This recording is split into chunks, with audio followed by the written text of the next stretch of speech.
आधी छोड़ सारी को धावे, आधी मिले न सारी पावे। आमने सामने होते ही भारत पाकिस्तान मीटिंग में ही भिड़ गए और इस भिड़ने की वजह से पाकिस्तान को भागना पड़ा। जानेंगे एससीओ मीटिंग में क्या हो गया है और किस बात को लड़ाई होने लगी। तो वहीं दूसरी तरफ अंतर्राष्ट्रीय क्रिमिनल कोर्ट पर अब गिराएगा रूस मिसाइलें। ये कोई मजाक वाली बात नहीं है। मुझे तो ये समझ में नहीं आता है कि जिनपिंग ने 4.5 घंटे में पुतिन के साथ कमरे में क्या बातें की है कि निकलने के बाद सिर्फ तोड़ फोड़ और लड़ाइयाँ ही बढ़ रही हैं, क्योंकि रूस ने केस भी कर दिया है। जियोपॉलिटिक्स में बड़े तगड़े टर्निंग पॉइंट आ रहे हैं। जानेंगे क्या कुछ चल रहा है जियोपॉलिटिक्स में। आइए जानते हैं इन खबरों को विस्तार से। इस पूरी खबर को सुनकर आप यही कहेंगे, जिंदा मत रहने दो, मार ही दो। एकदम से प्लान बनाकर बैठे हुए हैं रूस भी और अमेरिका भी। आपको तो याद ही होगा कि अंतर्राष्ट्रीय क्रिमिनल कोर्ट ने पुतिन के लिए अरेस्ट वारंट निकाला है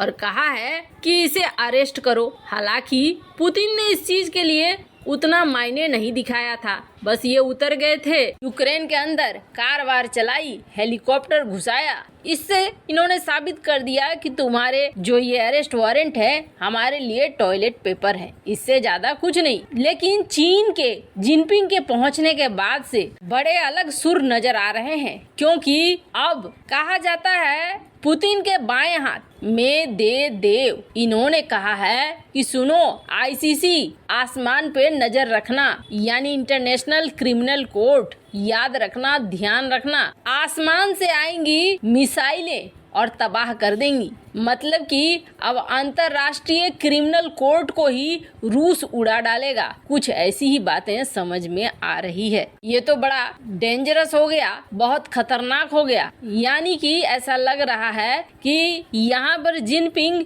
युद्ध को रुकवाने नहीं गया है, ये यहाँ युद्ध भड़काने के लिए ही गया है। इसके बाद एक के बाद इस तरीके के विचार आ रहे हैं जो युद्ध को और ज्यादा भड़काएंगे। अब उल्टा ये हो गया है कि आईसीसी के जजों के ऊपर रूस ने केस कर दिया है।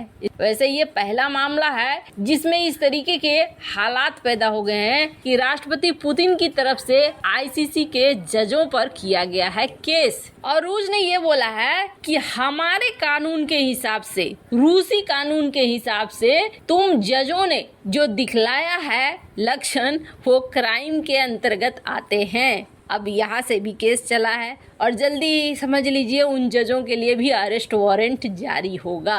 अब ये हो क्या रहा है? क्या यहाँ शांति की बात हो रही है? लग तो बिल्कुल भी नहीं रहा है। आसमान में नजर रखने को बोल रहे हैं रूस के मेदेदेव। कभी भी मिसाइलें गिर जाएंगी। भगवान से और मिसाइलों से बचना आसान नहीं है। कोर्ट में बैठे हुए जज सोच रहे होंगे कहाँ फंसा दिया। वैसे आपको बता दें, जो अरेस्ट वारंट निकाला गया है उसके कोई मायने है नहीं। फिर भी ये जो सिंबॉलिक चीजें हो रही है ना, संकेत के तौर पर, ये चीजें बहुत ज्यादा हंगामा मचा रही हैं। अब एक के बाद एक ऐसे इवेंट हो रहे हैं जो सीधे सीधे बता रहे हैं कि ये जा रहे हैं अब युद्ध की ही तरफ और तीसरा विश्व युद्ध हो जाएगा। उसी अंदाज से ये सारे बढ़ रहे हैं। अब सवाल ये उठता है कि चाइना यहाँ आग बुझाने गया था या आग लगाने गया था। इरादे तो वैसे ही लग रहे हैं कि आग बुझाने वाले नहीं बल्कि आग लगाने वाले हैं। अब इसका असर देखिए क्या हुआ।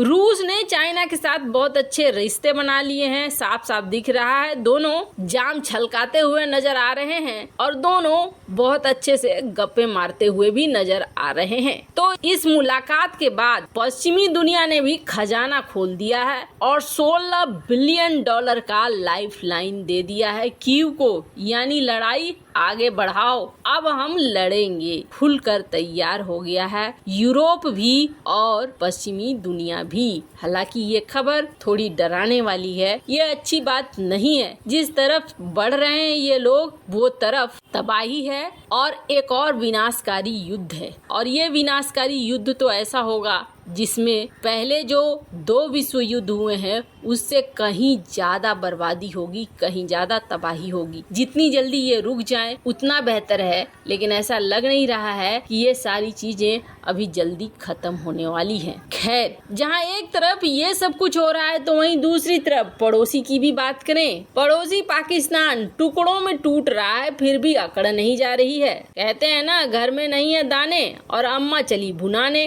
कुछ वैसा ही हाल है पाकिस्तान का। पिछली बार जब महामारी का समय था तब आपको याद होगा बहुत सारी मीटिंग हुआ करती थी ऑनलाइन, और उस समय एससीओ संगठन की भी बैठक हुई थी, और ये बैठक हुई थी ऑनलाइन, जिस बैठक में पाकिस्तान के तरफ से एनएसए बैठे हुए थे, और ये एनएसए जो खुद चूसे हुए आम लग रहे थे, अपने पीछे एक बड़ा सा मैप लेकर बैठे हुए थे। इस मैप को देखते ही भड़क गए थे अजीत डोभाल, और भड़क कर इन्होंने मीटिंग ही छोड़ दी थी, कुर्सी खाली छोड़कर चले गए थे। पाकिस्तान को बड़ा झटका लगा था, क्योंकि उसने उम्मीद नहीं की थी। वो कुछ और करना चाह रहा था, पर कुछ और ही हो गया। एनएसए अजीत डोभाल ने कुर्सी छोड़ दी, ब्लैंक छोड़ दिया एससीओ संगठन की बैठक में भारत के शामिल नहीं होने से। खास तौर पर उस मीटिंग का कोई महत्व ही नहीं रह गया। पर इस बार भारत है होस्ट एससीओ मीटिंग का, और भारत ने जैसे ही एससीओ मीटिंग की शुरुआत करनी की, वैसे ही भारत ने बिलावल भुट्टो को भी न्योता दिया। हालांकि ये विदेश मंत्री है, और विदेश मंत्री होते हुए भी इसे थोड़ी सी समझ नहीं है। इसने कूटनीति का इस्तेमाल करने के बजाय पता नहीं कौन सी नीति का इस्तेमाल किया कि इसने पीएम मोदी के खिलाफ उल्टे सीधे शब्द बोले। गली कूचे के गुंडे बोलते हैं, ये कोई कूटनीति नहीं थी। अब बेचारा क्या करे। जिस वक्त इसने वो शब्द बोले थे, तो दिन था वो बेहद खास दिन था, क्योंकि वो दिन था जब 93,000 पाकिस्तानी सैनिकों ने सरेंडर किया था भारत के सामने। बेचारे को बोलने देना चाहिए था, तकलीफ हुई थी। खैर, बिलावल भुट्टो के उस बदतमीजी के बाद भी भारत ने न्योता भेजा, और न सिर्फ उसे बल्कि पाकिस्तानी रक्षा मंत्री को भी न्योता भेजा। कहा जा रहा है एक डेलीगेशन पहुंचा था इस मीटिंग के लिए, और वो डेलीगेशन एक थिंक टैंक का डेलीगेशन था, जिसे अटेंड करनी थी भारत में मीटिंग। लेकिन ये अपने साथ झंडा लेकर आए थे, और वो पाकिस्तान वाला झंडा, वही पुराना झंडा जिस पर एनएसए अजीत डोभाल मीटिंग छोड़कर चले गए थे। भारत ने कहा ये झंडा नहीं लगेगा, जिसके बाद पाकिस्तान ने कहा कि नहीं, ये झंडा लगाओ, अगर ये झंडा नहीं लगेगा तो हम मीटिंग में शामिल नहीं होंगे। भारत ने कहा आपकी इच्छा। ये सारी चीजें पाकिस्तानी अखबार में छपा है, लेकिन अगर भारत के सामने ये मुद्दा आया होगा तो भारत को सीधे सीधे कह देना चाहिए रास्ता उधर है, दरवाजा भी उधर है। वैसे इन सब मामले में आपकी क्या राय है, कमेंट कर जरूर बताएं।